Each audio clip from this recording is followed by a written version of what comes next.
केलेलं पहिलं शिल्प इथे आपल्याला दिसतंय.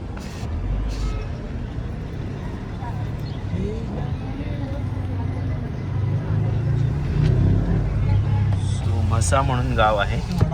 तळतोय तो काढतोय इथे खावे. इथे आपल्या आहोत ऋषीच्या घरी आणि स्पेशली दीपक सर काय करताय? कोथिंबीर. तर कोथिंबीर का निवडतात हा प्रश्न पडला असेल तर कोथिंबीर का निवडतात मी दाखवतोय तुम्हाला. चला, कारण आज आपण खाणार आहोत ऋषीच्या हातचं स्पेशल चिकन. Special chicken. तर ऋषीने चिकन आणलंय. इकडे प्रिपरेशन चालू आहे. त्याने चिकन मॅरिनेशन केलेलं आहे आणि आता मी कांदा कट करत आहे. सो त्याला मदत करण्यासाठी आम्ही आणलाय गोव्याहून खास शेफ विवेक. सो खूप वर्षापासून ऋषी आम्हाला स्पेशल चिकन, माझ्या हातचं चिकन खाऊन बघ असं खूप वेळा सांगायचं मला, पण तो आता जरा शांत राहत नाही, भांड्याचा आवाज करतोय. सो फायनली ऋषीच्या हातचं चिकन आपण आज खाणार आहोत.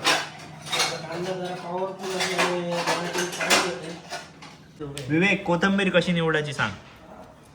कोथिंबीर कशी निवडून आणायची?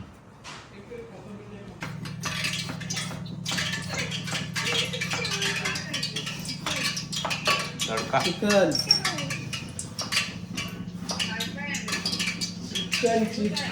मेनू फक्त चिकन आहे.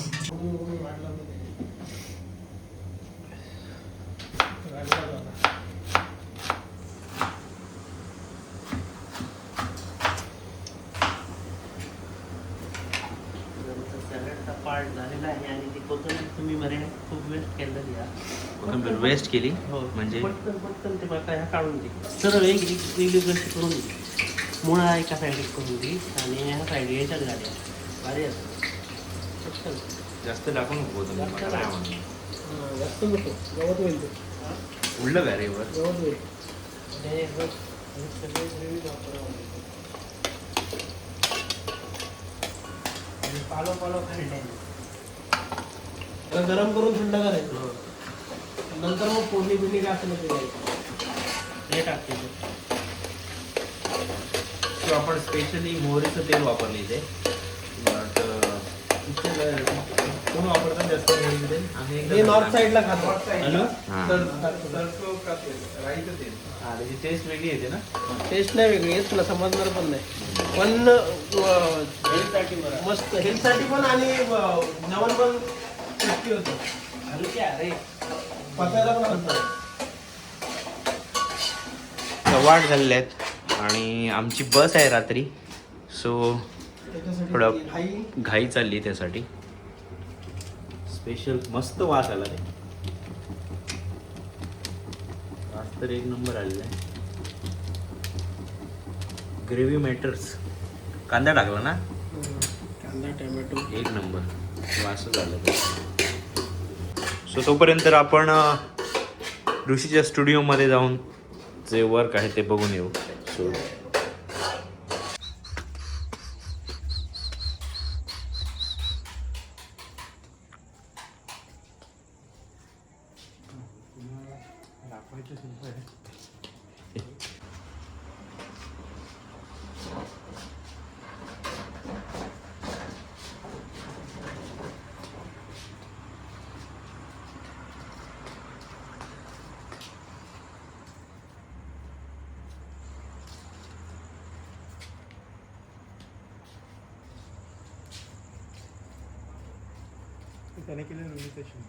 रुमीचं आहे. रुमी तुम्ही व्लॉग मध्ये बघितली असेल तर रुमीचं शिल्प आहे. हे संत सेना महाराजांचं शिल्प त्यांनी केलेलं. ओके. आणि हे संत काऊन? संत सेना महाराज. सेना महाराज यांचं केलेलं शिल्प आहे. ढाचा आहे ना स्वामी समर्थांचा. हे कास्टिंगच आहे. कास्टिंग. फिनिशिंग नाही केले. बेसिक या स्टुडिओमध्ये काय काय वस्तू असतात तुमच्या शिल्पकारांच्या, तर आम्हाला थोडं बेसिक सांगा काय काय. इथं एकतर मातीकाम चालतं वरती. तर मातीकाम चालतं त्यामुळे असं स्टुडिओ. आणि मातीकामाच्या नंतर मोल्ड काढला जातो.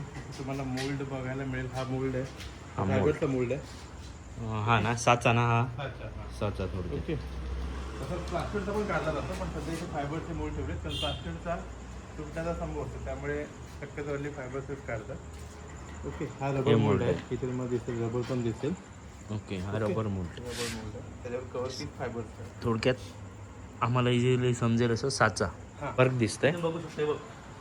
इथून असं दिसतंय दाखवते. तुम्हाला. आणि मग हा साचा झाल्याच्या नंतर मग ह्याच्यात लिक्विड स्वरूपातलं फायबर ओतलं जातं. म्हणजे हा साचा यांनी स्वतः म्हणजे हां. मूर्ती पहिल्यांदा बनवतात, माती काम केलं जातं आणि त्यानंतर मग त्याला हे मोल्डिंग टाकून मग स्वतः साचा बनवला जातो. म्हणजे ते जे बनवतात त्याचा साचा बनवला जातो, म्हणजे स्वतःचं वर्क असतं हे सगळं. त्यानंतर मग आणि इथे बघू शकतो आपण पाईन, हे कशासाठी केलं त्याच्यावर? हे एका हाऊसिंग सोसायटीच्या गेटच्या इकडे लावण्यासाठी डेकोरेशन त्याचा पार्ट आहे. अच्छा क्लासिक आहे. रिअलिस्टिक रंगवला जाणार आहे. ओके हा कशामध्ये केलेला आहे? हा फायबरमध्ये आहे. फायबरमध्ये. महाराजांच्या एका हातामध्ये राजदंड आहे हम्म, हम्म, हम्म. आणि दुसऱ्या हातामध्ये चाफ्याचं फूल आहे. ओके. अजून थोडंसं काम बाकी आहे, ही तलवार आणि बाकीचे छोटे छोटे डिटेल्स येतील हळूहळू. हम्म, हम्म. सध्याचं पॉलिशिंग झालं त्यानंतर पॉलिशिंग वर्क होतं, त्यानंतर मग पेंटिंग होणार ना त्यावर. painting होतं. आणि हे त्याने वर्क केलं आहे. हे फोटोवरून केले, म्हणजे क्लायंटने देताना फोटो फक्त चेहऱ्याचा फोटो दिलेला हां हां हां. आणि त्याच्यावरून त्याने 3D आणि पूर्ण माणूस बसल्यावर कसं असेल हे सगळं इमॅजिनेशन आहे त्याचं. आणि चेहरा पण फक्त एक समोरचा फोटो नाही, बाकीचं त्याने अँगल्स केलेले आहे. ओके म्हणजे फुल डिटेलिंग आहे. आणि हे कसं बसतं आर्टिस्टचं की एका फोटोवरून तो माणूस 3D कसा असू शकेल. आता यायला सगळं साध्य होतं, पण पहिले AI नव्हतं, त्यामुळे हे इमॅजिनेशननेच करू शकतात. सो तिथे आहे ते. हे प्लेन शेड आहे. हे जेव्हा कॉलेजला आम्हाला शिकवलं जातं रिअलिस्टिक, तेव्हा पहिले प्लेन्स शिकवले जातात. हे त्याचं पहिलं बेसिक फर्स्ट स्टेप आहे प्लेन शेडची. मग हे आपल्या एकदा हे प्लेन्स लक्षात आले की नंतर मग आपल्याला हेड स्टडीसाठी सोपं जातं. इथे पण तुम्ही बघू शकता, इथे पहिले हे पण बेसिक स्टडीचा भाग आहे. तो नाटकान डोळे आहेत. हे पहिले ह्याचे प्लेन्स शिकवले जातात. आणि नाक, कान, डोळे. हे फर्स्ट इयरचं याच्यामध्ये डिटेलिंग पुन्हा पाय जो आहे तो एकदम रिअल वाटला पाहिजे असं. त्या पायाच्या नसा पण आपल्याला दिसतात. हे वर्क आहे यांचं, म्हणजे डिटेल. आणि त्यानंतर मग हां इथे पण आहेत ना. हां इथे हात आहे. ते हाताचे पण डिटेल्स. इथे डोळा दिसते तुम्हाला. हा डोळा उलटा लागला लावताना असा आहे. ओके. असं हे मायकोलँजेलचं प्रसिद्ध शिल्प आहे डेव्हिड म्हणून. त्या डेव्हिडचे हे कास्टिंग आहे. हे आपण ह्याला लावलेलं ना असं. हे आपण स्पिती व्हॅलीला गेलेलो. तेव्हा त्यांना दिलं होतं. स्पिती व्हॅलीच्या मॉनेस्ट्रीमध्ये हे तुम्हाला दिसेल. नाको नाकोची हां नाकोची मॉनेस्ट्री आहे. नाकोच्या मॉनेस्ट्रीमध्ये हे जे गिफ्ट केलेलं हे गिफ्ट केलेलं आहे मॉनेस्ट्रीला. आणि हे आपण आता बघून आलेलो गंगा होता. गंगा. गंगा आपण वेलोरा केव्जला गेलेलो, तिथे आपण बघितलेलं आहे शिल्प. अशा प्रकारची विविध शिल्प आहे. जेव्हा एखादं मोठं शिल्प कढवलं जातं तेव्हा पहिल्यांदा त्याचा अंदाज येण्यासाठी किंवा त्याच्या मार्किंगसाठी त्याची छोटी हा ते एकदम मोठं चालू होतं काम त्याचं. तेव्हा त्याची छोटी ज्याची साईज जर बघितली मी त्याचे फोटो टाकेन इथे, त्या साईजवरून तुम्हाला साईज समजेल. ॲक्च्युअल साईज करायची होती ती 15 फूट होती. 15 फुटाची साईज करायची. 15 फुटाचं स्केलिंग करण्यासाठी आणि त्या स्केलमध्ये छोटं केलं जातं. आणि मग ह्याच्यावरनं मापं घ्यायला बरं पडतं मोठं. ओके म्हणजे छोटं पहिल्यांदा मॅक्रो काम करून त्यानंतर मोठं काम केलं जातं. ही पद्धतच अशी असते. एक छोटं बघ तुम्हाला मला वाटतं स्वतः मालक इथे आलेले आहेत. मालक नाही. हा मालक आला. मालक काय तुम्ही इथे मला आता नेक्स्ट टाइम येणार तेव्हा हे सगळं जे आहे ते व्यवस्थित सेटअप केलेलं पाहिजे. सर तुला एवढं सांगतात. नेक्स्ट टाइम नक्कीच. हे पण त्याचे स्केच आहेत. म्हणजे मोठ्या वर्षाच्या आधी त्याने त्याचं छोटं मॅकेट केले, आम्ही याला मॅकेट म्हणतो. हे 15 फुटाचं वर्क होतं. ऋषी. ओके, मी मागच्या वेळी आलेलो तेव्हा चालू होतं हा, नाही. चालू होतं. हा, हे चालू होतं बरोबर. हां, मग हे त्याने छोटं केले त्या स्केलमध्ये. आणि हे सुद्धा एक तसंच मॅकेट आहे त्याचं. हे पण 8-9 फुटाचं काहीतरी वर्क होतं. हे किती फुटाचं होतं ऋषी? हे 11 फुटाचं वर्क होतं त्याचं. हे मग हे जी ही छोटी कामं इथे चालतात आणि मोठी कामं आहेत ती खाली आहेत त्या ठिकाणी चालतात. ओके, लाईट पण आलेली आहे. हे एक महत्त्वाचं वर्क आहे, तूच पकड. हे दिवा पाटील म्हणून हे इथे आंतरराष्ट्रीय विमानतळाला ज्यांचं नाव आहे त्यांचं लाईव्ह केलेलं आहे त्यांनी. शेवटच्या क्षणात मी लाईव्ह केलेलं आहे त्यांना. ही आमची रुमी. हा, रुमी दाखवली सरांनी मस्त एक मग अशी रुमी दाखवली. हे सांग ना इकडचं. हे तर आपले त्याबद्दल सांगितलं. हे तुझं स्केच केस आहे. हे माझं छोटंच मॉडेल आहे. ड्रॉइंग जसं असतं ड्रॉइंगमध्ये. मगाशी सरांनी Concept सांगितलं. आहे तिथे एक आजोबा आणि एक छोटी नात आहे. आणि ते माझी अशी कन्सेप्ट आहे की ते तिला गोष्ट समजवतात. तर ससा आणि कासवाची तर ते मला अजून थोडं कंपोज करायचं आहे. ससा कासवाची जी आपली सगळ्यांना माहीत असलेली गोष्ट त्या आजोबा नातीला सांगतात ती असं थोडं मॉडेल आहे माझं ते. छोटा बुबू लिओ, याचं नाव काय? याचं नाव नाही, कारण का तो आम्ही इथे काम करत होतो, सर पण होते आणि तो फुल पावसात भिजलेला. हा, आणि ते झोपला. हा, तो ओरडत होता म्हणून त्याला मी इथे वरती घेऊन आलो आणि थोडी ऊब दिली आणि तो शांत झोपला. तर झोपला असताना त्याचं हे मी लाईव्ह केलेलं स्केच आहे. हे लाईव्ह केलेलं त्याचं पोर्ट्रेटच आहे थोडक्यात. असं एक जस्ट 15-20 मिनिटामध्ये केलेलं हे माझं छोटंसं पोर्ट्रेट आहे. आणि हे आमच्या रायगडचे माथेरानचे हुतात्मा भाई कोतवाल हे आमच्या समाजाचे पण आहेत. आणि यांनी ह्या एरियामध्ये स्वातंत्र्याचा लढा एकदम बलाढ्य केला. आणि इंग्रजांविरुद्ध त्यांनी एक आझाद दस्ता म्हणून एक संघटना स्थापन केली आणि त्याचे हे त्याला हे लीड करायचं. तुमच्या स्टुडिओमध्ये जर कोणाची रिक्वायरमेंट असेल तर कशी कामं बनवून दिली जातात काय? व्यक्तिशिल्प येतात, डेकोरेटिव्ह म्हणजे इंटेरियरची कामं येतात, स्मारक शिल्प येतात जी चौकामध्ये बसतात. काही घरामध्ये अशी व्यक्तिशिल्प येतात बसवायला करण्यासाठी. काही बिल्डर लॉबीमधली काही बिल्डर त्यांच्या ॲम्युनिटीज वगैरे असतात त्यामध्ये काही ते होतं ते. हे सुद्धा इथलं आता खारघर नवी मुंबईमधलं सर्वात मोठी साई वर्ल्ड एम्पायर सर्वात मोठं बिल्डरचं नाव आहे. Okay okay. त्या बिल्डरसाठी आपण ही मोठी 15 फुटाची अथेना म्हणून अथेना याची रिप्लिका. कॉस्टिंग कसं असतं? हे आता 15 फुटाचं वर्क आहे. याचं costing टोटल कसं असतं साधारण की अंदाजे कोटेशन काय? साधारण अंदाज असं की तुमचा लेबर याचं लेबर इन द सेन्स शेवटी कला महत्वाची आहे. टेक्निकल पार्ट जो असतो, परत त्यात मटेरियल असतं, आर्टिस्ट असतात, हे सगळं काय असतं. तरी पण फायबरमध्ये याचं एक नाही म्हटलं तरी 10-12 लाखापर्यंत याचं जातं. या डिपेंड करतं एरिया वाईज पण नाही, पण ते तेवढं मिळालेच पाहिजे. बरोबर. तर ही सगळी कामं चालतात. येस. तर आमची रेसिपी चालू आहे कारण आजच्या व्लॉगचं नाव आहे ते. सो तेवढा वेळ नव्हता आज, तर नंतर कधीतरी आपण येऊ त्यावेळी ऋषीचा पॉडकास्ट नक्की करू. सो माझं एक रिलीफ आहे. हे सरांनी केलेलं रिलीफ आहे एक. माझ्या शाळेचे फाउंडर आहेत कृष्णन सर, त्यांचं केलेलं रिलीफ आहे, फोटोवरनं केलेलं आहे. लाईफमधलं स्केच आहे. ओके, हे सरांचं कॉलेज लाईफमधलं स्केच आहे. आणि मी हे केलेलं होती सरस्वती माता केलेली. सरस्वती आपण जसं पहिला गणपती करतो तसं कॉलेजला गेलो की पहिलं सरस्वती, गणपती, शिवाजी ठरलेले विषय असतात.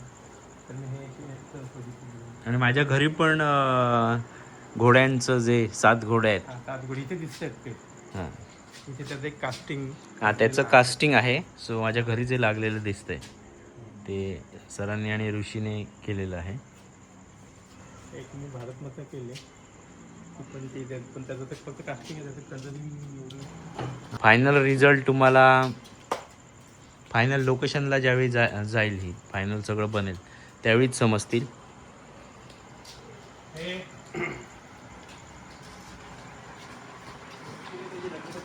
खाली असेल, खाली त्याचं एक कॉपी आहे चांगली, त्याची ही लग्नपत्रिका होती ऋषीची. हां हां हां, पाठच्या साईडला पत्रिका छापलेली होती आणि पुढे मस्त आहे का? काढता येईल का तो? चालती आहे आपलं. तर हे डिटेलिंग आहे. जसं आपल्या पायावर शिरा असतात, आता प्रत्येकाचे पाय वेगवेगळे आहेत. सो तसं हे डिटेलिंग आहे. हे मॅटर करतं म्हणजे पर्सन टू पर्सन. एखादा पर्सन जर म्हणजे काही लोक म्हणजे घरी एखाद्या व्यक्तीची आठवण म्हणून त्याची प्रतिकृती बनवून घेतात. सो त्याच्यामध्ये खूप साऱ्या गोष्टी आहेत. मग एवढा डिटेल स्टडी केला जातो याच्यामध्ये. हात पण आहेत, हाताचे पण डिटेलिंग, पोशाख, या सगळ्या गोष्टी म्हणजे मला माहिती आहेत त्यानुसार. डोळे, कान, नाक, हे जसं ऋषीने सांगितलं म्हणजे खूप डिटेलिंग, खूप स्टडी आहे. मी आता एवढे दिवस फिरतो आहे यांच्यासोबत. सो बऱ्याच गोष्टी शिकायला मिळाल्या त्यांच्याकडून. सो तुम्हाला अजंठा वेरूळमधलं आपण वेरूळ लेणी जी आहे त्याचा व्हिलॉग एकतर अगोदर आलेला असेल किंवा याच्या पुढच्या व्हिलॉग असेल तो. त्याच्यामध्ये तुम्हाला सगळं डिटेल सरांचं काय स्टडी आहे, काय किती पार्ट असतो हे थोडाफार समजेल तुम्हाला. ही त्याची लग्नपत्रिकेची डिझाईन होती ऋषीची, आणि त्याच्या पाठच्या बाजूला तिथे राऊंड आकाराची लग्नपत्रिका ठेवलेली आहे. आणि ते म्हणजे ज्याला लग्नपत्रिका द्यायची आहे तो घरी हे ॲज अ हँग ओके. लावू शकतो. त्याला काय म्हणतात? त्याची कॉस्टिंग काय होते तरी? रिलीफ ना? हां, costing depend upon material.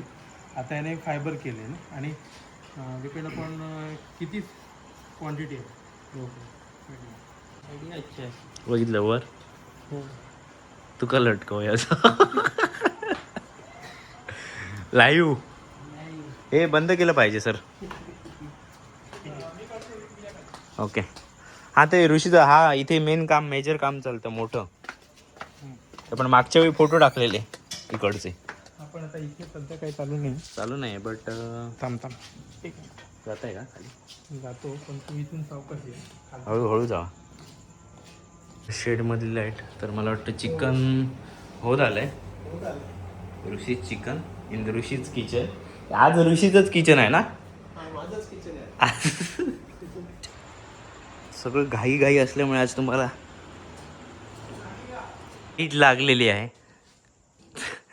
Main माणूस नसल्यामुळे आपल्याला इथे. सो आता इकडे कसं काम चालतं? मग अशी आपण छोटी शिल्प बघितली, तर मोठी शिल्प जी आहेत तुम्हाला ड्रॉइंग दिसते. सर एक्सप्लेन करतील. आय थिंक मी वर गेलं तर तुम्हाला साईज समजेल किती असते ते. मला वाटतं इथे फूड्स लिहिलेले आहेत. हां, 12 फुटाचं वर्क होतं हे. मग खाली का टाकलं उलट? वरतून ड्रॉइंग करत होतो ना आम्ही. ओके. ग्राफ टाकून पहिले त्याच्यावर ड्रॉइंग केलं गेलं, जे रिलीफ करायचे ते. रिलीफ म्हणजे उत्तेज शिल्प, आपण मराठीमध्ये उत्तेज म्हणतो. आणि त्याच्यानंतर आता हे जास्त बाहेर येलं होतं, त्यामुळे याला आम्ही आर्मेचर लावलंय. ओके, जर कमी हाय असेल तर आर्मेचरची गरज होतं. इथे पण एक रिलीफ केले, तर एवढंच आर्मेचर आहे. कारण का हे एवढंच बाहेर येणार होतं, माती पडण्याची शक्यता नव्हती. पण इथे एवढी माती होल्ड होणं पॉसिबल नाही आहे, त्यामुळे याला इथे पहिलं तसं आर्मेचर लावलं गेलं. आणि आर्मेचर म्हणजे सपोर्ट ना? सपोर्ट, हां, त्याला सांगाडा. सांगाड थोडक्यात. ओके. आणि माती होल्ड व्हावी म्हणून मध्ये मध्ये त्या रश्श्या बांधल्यात त्याला. तर तुम्हाला अजून पण दिसते माती सुकले तरी पण मातीने सोडलं नाही या रश्शीने माती, है ना. आणि त्याच्यानंतर मग ह्याच्या गणपतीला जसं हे लाय टाकतात तसं सपोर्टला कधी कधी. गणपतीला. हा. आता हे झाले, त्यामुळे तोडले, माती तोडले, काढून टाकले. पण हे रिलीफची पद्धत आहे. हे बघा, हे वर हे दिसतं फोटो. हां. हे इथे झालेलं 12 फुटाचं. ओके. सो फोटो टाकेन मी. इथे पण मागे चालू होतं त्यावेळी मी आलेलो. आणि 15 फुटात हे वर मोठी. हे 15 फुटाचं होतं. ते होतं डायरेक्ट खालतून जर ओके. तर सध्या काही काम चालू नसल्यामुळे हे माती सगळे काढून भरून ठेवलेली आहे. तर आपण आता ऋषीच्या किचन मध्ये आलोय. ऋषीज किचन हे थोडंसं किंचित कमी करतोय, आठवतोय त्याला. ओके. म्हणून थोडं थिक करतोय. झालंय. कैरी कापायची. एलोरा केव्स. सो मनाली आपण गेलोय, स्पिती व्हॅली केलेलं आहे, त्यानंतर सिक्कीमला गेलोय, वर्ल्ड हायेस्ट पोस्ट ऑफिस तिथे गेलोय, शिमला, हे सगळं कुठे कुठे गेलेलं त्याने तिथे तो मॅग्नेट घेतो. आणि आता पाठीमागे मगाशी आम्ही कैरी काढली. फायनली जेवण रेडी झालेलं आहे. सो ताट रेडी करतायत. भाकरी आहे, कसली तांदळाची भाकरी स्पेशल. त्या दिवशीचा नाश्ता एक नंबर होता सोड, तांदळाची भाकरी. सो ताट रेडी करतायत सर, आणि आपण घेऊ मस्तपैकी ऋषीने बनवलेलं चिकन. वाट बघूया. विवेक एक नंबर कलर आला रे. टेस्ट पण अशी वाटते बघूनच. फायनली किती वर्षांनी मिळालंय ऋषीने? 3 वर्षांनी की 4 वर्षांनी? 4 वर्षांनंतर ऋषीने बनवलेलं चिकन मिळत आहे. एवढ्या वेळा ऐकलेलं सर सांगायचे, ऋषी पण सांगायचं तू एकदा खाऊन बघ. आपण फायनली आज पॉसिबल झालं. साधी रेस. इच्छा होती की आज घरी पुढच्या वर्षी भेटशील. हा.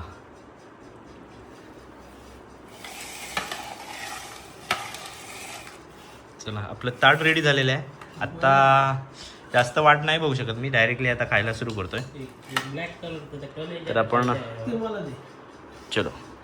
तर असेच व्हिडिओ बघण्यासाठी आमच्या चॅनलला सबस्क्राईब करा, लाईक करा, शेअर करा आणि कमेंटमध्ये सांगा.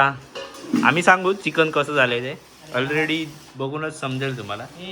सो चलो बाय बाय.